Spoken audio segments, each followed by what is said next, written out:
Bonjour à tous et bienvenue dans cette nouvelle vidéo consacrée à l'Empire byzantin. Notre histoire n'est qu'une succession d'événements incroyables. Et l'histoire de l'Empire de Byzance en est une démonstration. Cette histoire débute avec l'Empire romain. En 117 après Jésus-Christ, à la mort de l'empereur Trajan, l'Empire romain est à son apogée. L'Empire est riche et il domine une vaste partie du monde, s'étendant sur l'Europe, l'Afrique du Nord et l'Asie. La Méditerranée est en paix et forme un État unique, qui représenterait plus de 40 pays actuels.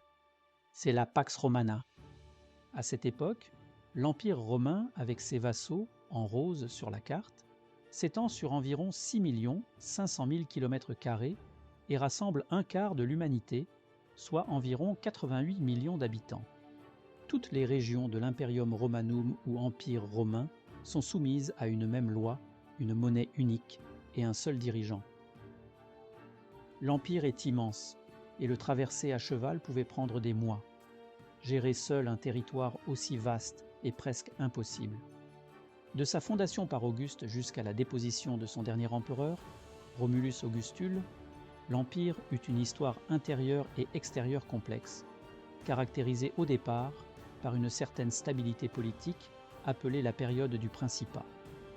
Puis, à partir du IIIe siècle, par une instabilité de plus en plus importante que l'on nomme la crise du IIIe siècle et le Dominat.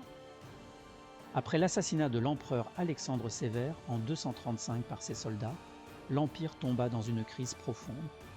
La période est assez instable politiquement et se caractérisa avec la succession des empereurs. Rien que sur la période entre 235 et 268, on ne dénombre pas moins de 16 empereurs et une quarantaine d'usurpateurs. Ces différents protagonistes, trop occupés à se disputer le contrôle de l'Empire, négligèrent ses frontières, soumises à de fréquents raids de la part de peuples barbares, comme les Carpes, Goths, Vandales et Alamans à l'ouest, et les Sassanides à l'est de l'Empire. Les Romains sont confrontés à ce que l'histoire va appeler les invasions barbares. Pour un Romain, le terme barbare désigne toute personne vivant au-delà de ses frontières. Un barbare, c'est un étranger non romanisé. De 251 à 271, la peste de Cyprien décime la population de l'Empire, rendant difficile la levée d'armées et d'impôts. Les empereurs Hostiliens et Claude II, le Gothique, en succomberont. Le nouvel empire perse des Sassanides cherche à s'étendre aux dépens de l'Empire romain, et les tribus germaniques tentent d'envahir la Gaule et commettent des raids jusqu'en Anatolie. Les Sassanides envahissent la Mésopotamie romaine. Leur roi, Shapur Ier, capture l'empereur Valérien qui sera gardé prisonnier sa vie durant. Ces invasions en Asie mineure et en Europe mettent à rude épreuve les capacités de l'armée à protéger les frontières. Aux invasions barbares s'ajoutèrent dans de nombreuses provinces une crise économique et au niveau de l'Empire une dévaluation importante de la monnaie, une grande instabilité politique doublée de guerres civiles, les empereurs étant le plus souvent désignés par les armées et mourant assassinés ou au combat. En 260, incapable de se défendre contre une sécession, un empire des Gaules est établi. Au même moment, la partie orientale de l'empire tombe sous le contrôle de Palmyre. Il faudra attendre 274 pour que l'empereur Aurélien réussisse à réunifier l'empire. Le manque de soldats se fait cruellement sentir durant cette période. Au nord et à l'est de l'Empire, les frontières sont sous pression constante. Pour se défendre, les empereurs successifs ont mis au point un système ingénieux et économe en soldats. En s'appuyant sur les obstacles naturels, comme les fleuves ou les montagnes, les Romains ont fortifié leurs frontières et organisé leurs troupes en forces mobiles.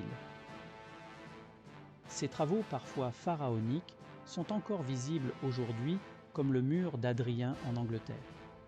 À cette époque, l'armée romaine compte 332 000 légionnaires, ce qui est peu comparé à son vaste empire.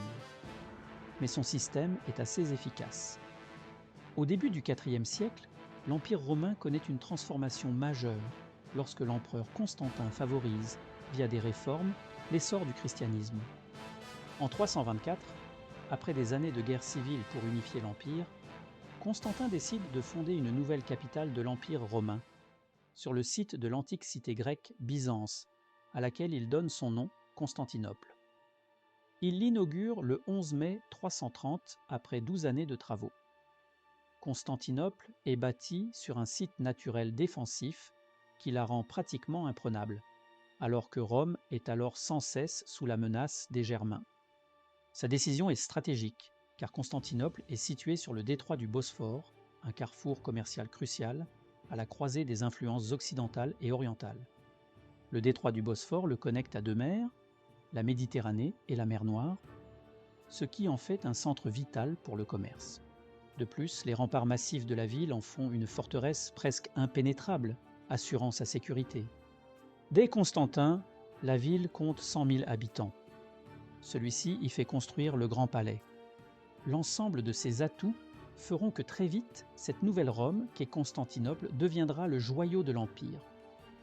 En 364, devant l'ampleur des menaces extérieures, et conscient que les tâches sont trop nombreuses pour un seul homme, l'empereur Valentinien prend son frère comme co-empereur.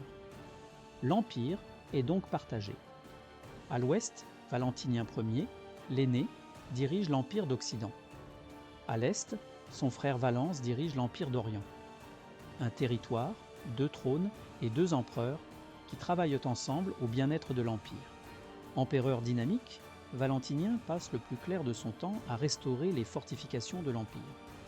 Ayant établi son quartier général en Gaule et résidant principalement à Trèves de 365 à 375, Valentinien fait de la défense des frontières sa priorité. L'un des premiers problèmes auxquels Valentinien doit faire face est la reprise des hostilités avec les Alamans, une confédération de peuples germaniques vivant de l'autre côté du Rhin. Il renforce les limes, ou frontières romaines, ainsi que les murailles. Punissant sans pitié les barbares osant le défier, il est à la fois craint et respecté de ses ennemis. Il est l'homme fort dont Rome a besoin. Mais en 375, alors qu'il reçoit une délégation de barbares quads venus négocier une trêve, le sort de l'Empire va se jouer. L'empereur écoute les chefs barbares, mais l'audience se passe mal. Valentinien s'emporte, rentre dans une colère noire, insulte les chefs barbares, et soudain, en plein milieu d'une phrase, l'empereur s'effondre terrassé par une hémorragie cérébrale. Il meurt le 17 novembre 375. Il est inhumé à la nécropole impériale, l'église des Saints Apôtres de Constantinople.